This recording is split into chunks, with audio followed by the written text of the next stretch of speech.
they are still going to die. And this disease can also be transmitted to human beings as well. Too risky.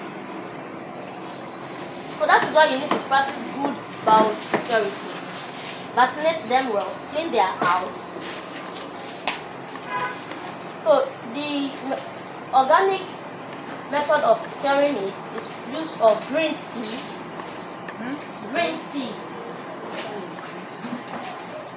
tea, turmeric, and garlic in water.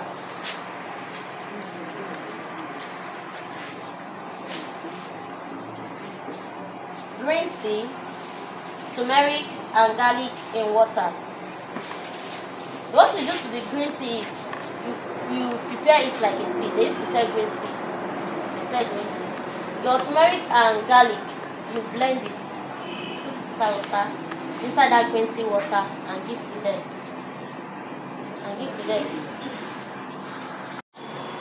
So finally, there's this last one. Though it is not common to us in Nigeria, we call it infectious labyrinthitis. It affects the respiratory system as well.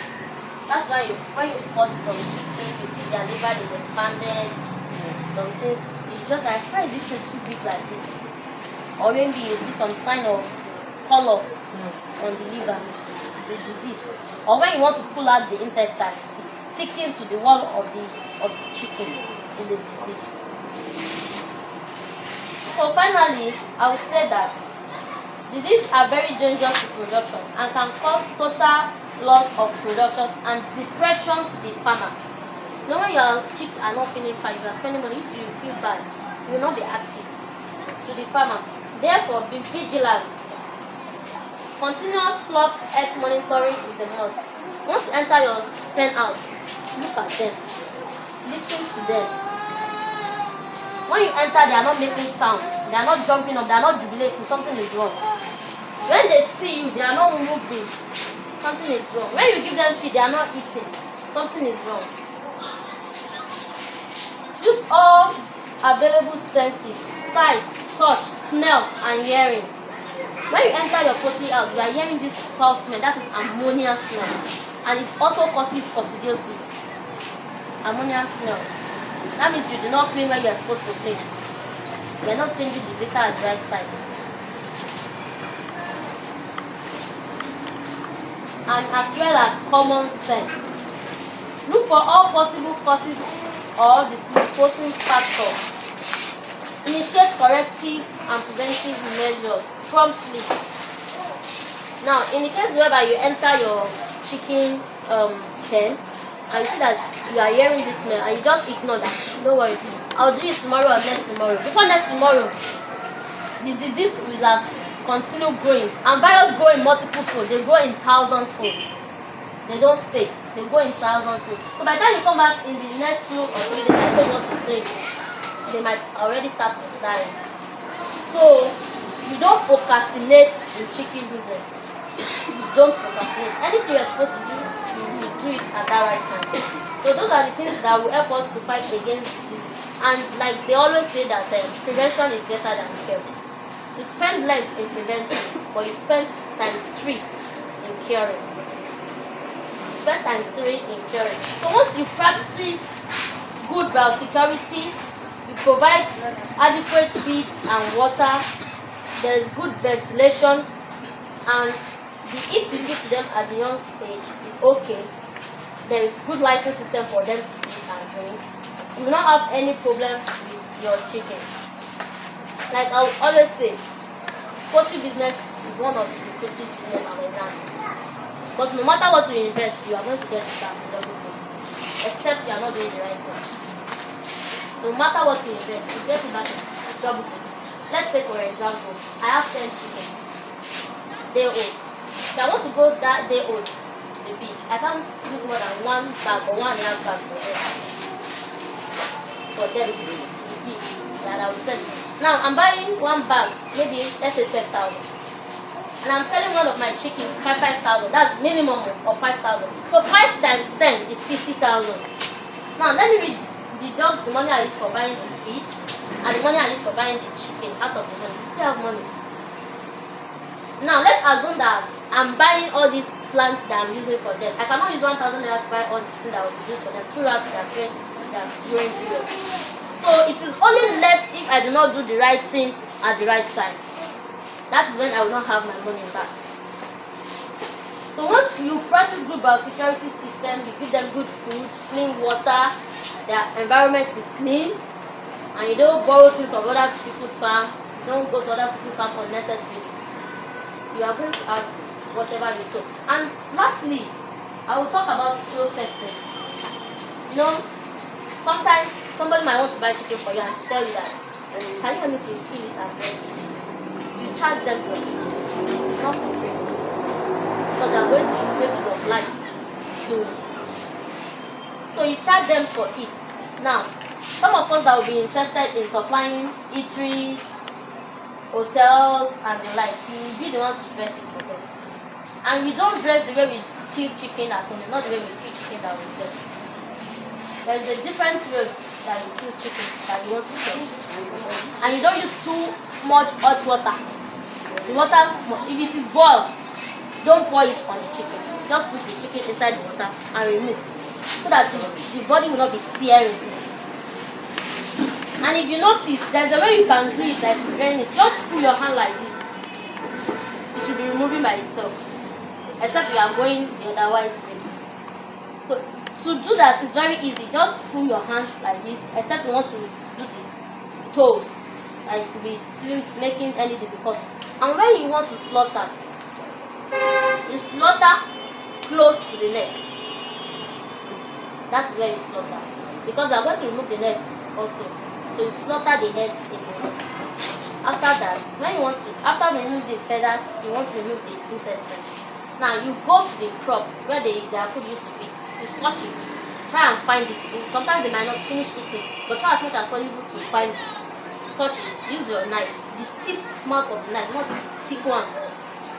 Just cut it smallly and remove. Once you remove it, you will see one tiny thing that passes inside. Cut it. Now you now go to the down part, towards the caca, towards the down part where they shit. You cut it small, not too big, and you use your finger. You use your finger like this. Then you go. You are not going. You go back to this part.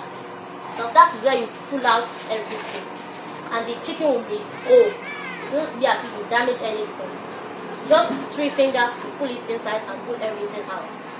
Then you wash. If they need the gizzard, if you like, you can sell it, but you sell your gizzard separately. You don't sell gizzard in the whole chicken. You sell the gizzard separately.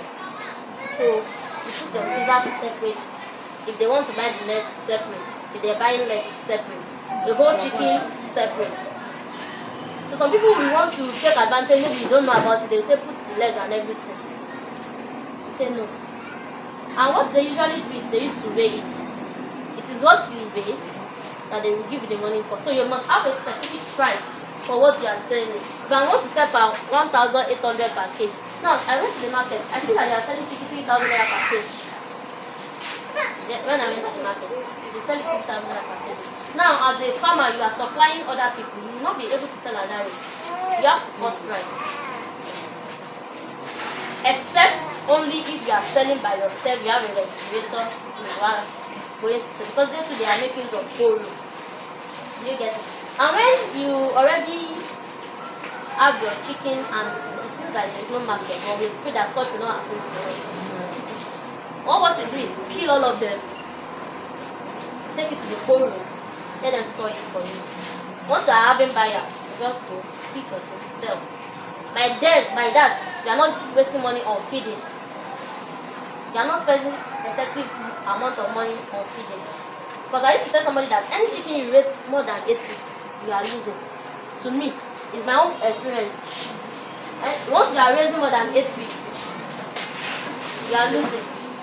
Because people will not want to understand that it is, especially in this Nigeria we have. What if there's no personal